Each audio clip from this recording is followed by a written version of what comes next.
Les échalas en bois permettent de palisser le feuillage dans un respect des pratiques culturales locales. La surface foliaire importante permettra ainsi aux raisins de profiter des bienfaits du soleil en synthétisant des sucres durant la période estivale.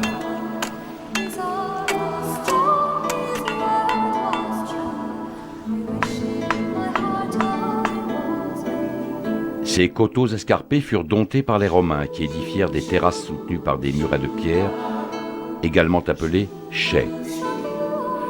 Parfois, il arrive que les pluies d'été entraînent les murs dans leur course effrénée à travers les pentes vertigineuses pour rejoindre le Rhône. Il faut alors rebâtir ces murs pour assurer la pérennité du vignoble et envisager de nouvelles plantations. Ainsi, le travail des vignes ne peut être effectué que manuellement. Les sols sont travaillés avec des outils anciens sur les parcelles en terrasse. Au contraire, les vignes cultivées en pente brute sans terrasse sont travaillées manuellement ou au treuil avec un outil qui porte bien son nom, la galère.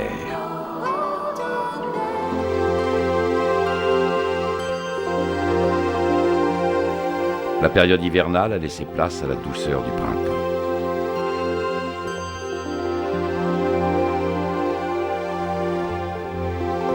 Les premiers bourgeons commencent à poindre et les fleurs leur succèdent, s'offrant au premier soleil.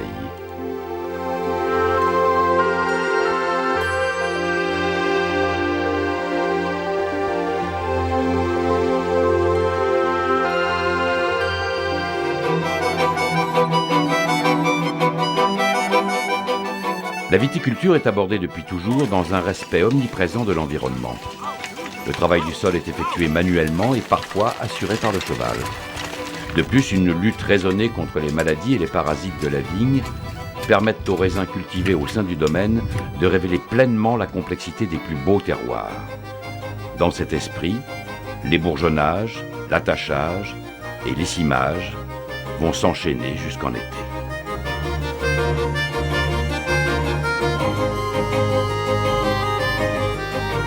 La véraison marque une étape essentielle dans l'évolution du raisin. Le changement de couleur des baies est le point de départ de la synthèse des sucres dans la grappe. C'est à cette époque qu'ont lieu les vendanges en verre, destinées à garantir une production de qualité chaque année.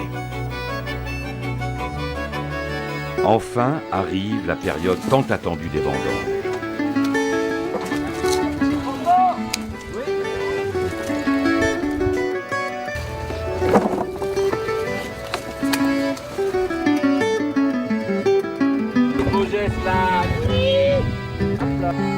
Nous venons de terminer de vendanger le coteau des Murets en Ermitage blanc.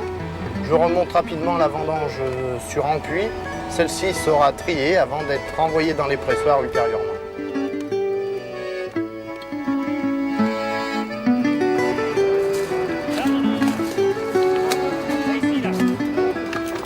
La cueillette des raisins est assurée par 2 équipes comprenant chacune une cinquantaine de vendangeurs.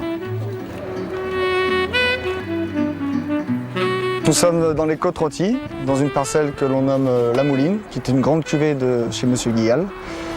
La particularité, c'est qu'il y a des raisins rouges et des raisins blancs. Donc les rouges, c'est de la Syrah, les blancs du Vionnier. Et pour faire de la Côte-Rôtie, nous avons le droit à 20% de Vionnier.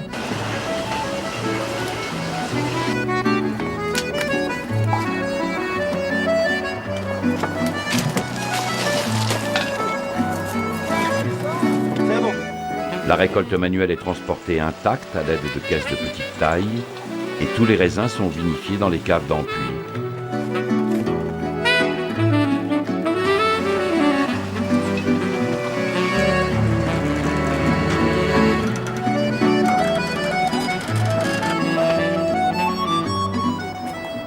Bien évidemment, les vendanges sont une célébration et c'est tous ensemble autour de la même table que vignerons, cavistes et vendangeurs partagent les repas. C'est une ambiance familiale. Ce qui compte pour nous, c'est que les gens gardent un bon souvenir. Et ce qui fait surtout très plaisir, c'est que d'année en année, nos vendangeurs reviennent en nous disant vous m'avez bien compté, vous ne m'avez pas oublié. Vous savez, je garde tellement un bon souvenir des vendanges de chez Guigal. Alors pour nous, je crois que c'est la plus belle satisfaction.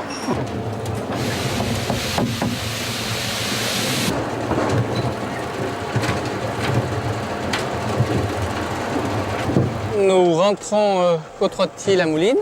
C'est l'année la plus précoce depuis, bon, on ne sait pas, peut-être un siècle et demi, 2 siècles.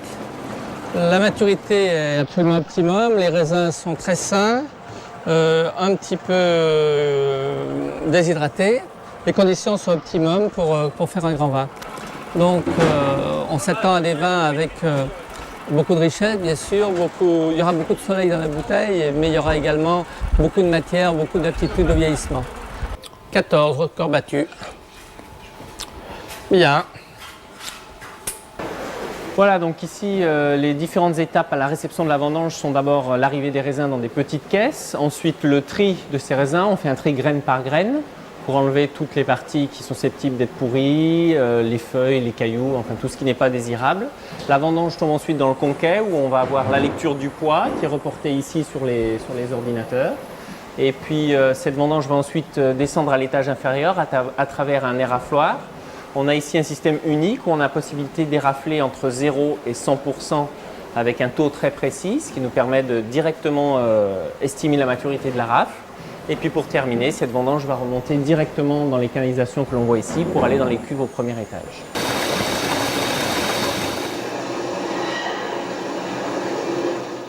On se trouve ici dans le cuvage de vinification avec bien pendant les 3 à 4 semaines à venir une lourde tâche, celle de faire exprimer au mieux les tanins, la structure et les couleurs des côtes-rôties. Donc une cuve à pigeage comme celle que vous voyez ici, eh bien, vous avez aujourd'hui des manettes qui vous servent à enfoncer le chapon. On va faire cela 2 fois par jour au moment des vinifications pour pouvoir avoir la meilleure extraction possible, mais une extraction tout en finesse et tout en délicatesse. Voilà, je peux vous faire une petite démonstration. Donc là, on est en train de descendre 2 vérins à l'intérieur de la cuve, comme ceci. 4 maintenant. Et ça, c'est une façon de respecter la tradition, puisque le pigeage est traditionnel à Côte-Rôtie. Et on a ici une technique moderne pour nous simplifier un petit peu la vie.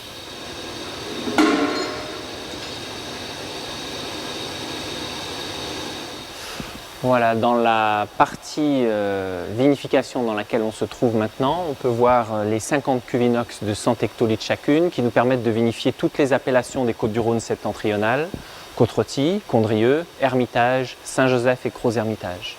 Voilà, ces 50 cuves ont un remplissage direct à partir de la réception de la vendange que l'on a pu voir tout à l'heure. Et je dirais que l'étape primordiale pendant cette période de vinification va être bien sûr l'extraction de la couleur et des tanins, mais également la maîtrise des températures. Alors on a pour ceci des tableaux de contrôle de température qui vont nous permettre d'avoir des températures hautes pour les rouges, pour avoir une belle extraction de couleur et de tanins, et au contraire de garder des températures basses, faibles pour les blancs, pour pouvoir préserver les arômes et la fraîcheur des Condrieu, des Hermitages et des Saint-Joseph par exemple. Lors du décuvage, traditionnellement, le vin de goutte issu de la fermentation et de la cuvaison prolongée va être assemblé en totalité avec le vin de presse.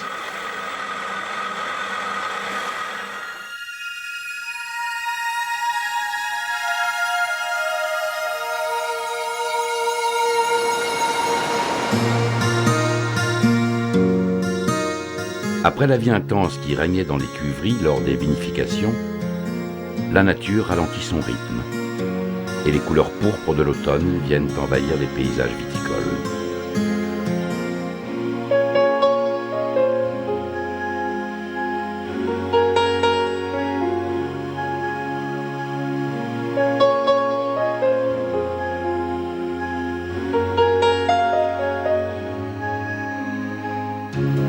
Pendant ce temps, comme chaque année, il convient de fêter le vin nouveau et vignerons et vendangeurs célèbrent le fruit de leur dur labeur dans les caves.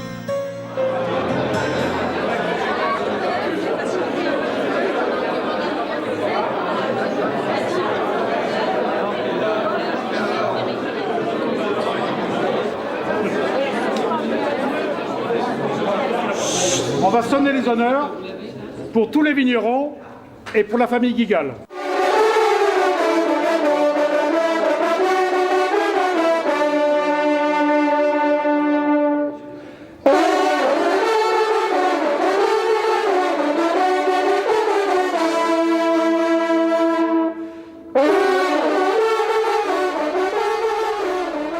silence, la fraîcheur et l'obscurité des caves, quelques 4000 pièces immobiles maternent année après année leur précieux contenu.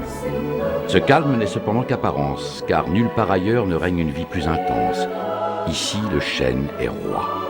Lui seul assure, avec constance et perfection, le très subtil échange qui permet au vin d'évoluer en se bonifiant sous la vigilance quotidienne des hommes.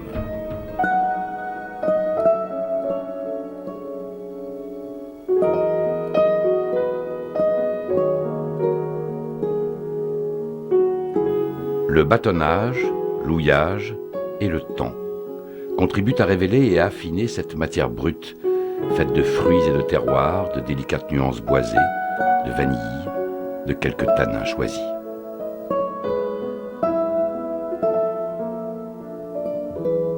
C'est au château d'Ampuis, dans d'anciens bâtiments des XVe et XVIe siècles, que le tonnelier façonne, assemble et chauffe les pièces traditionnelles destinées à l'élevage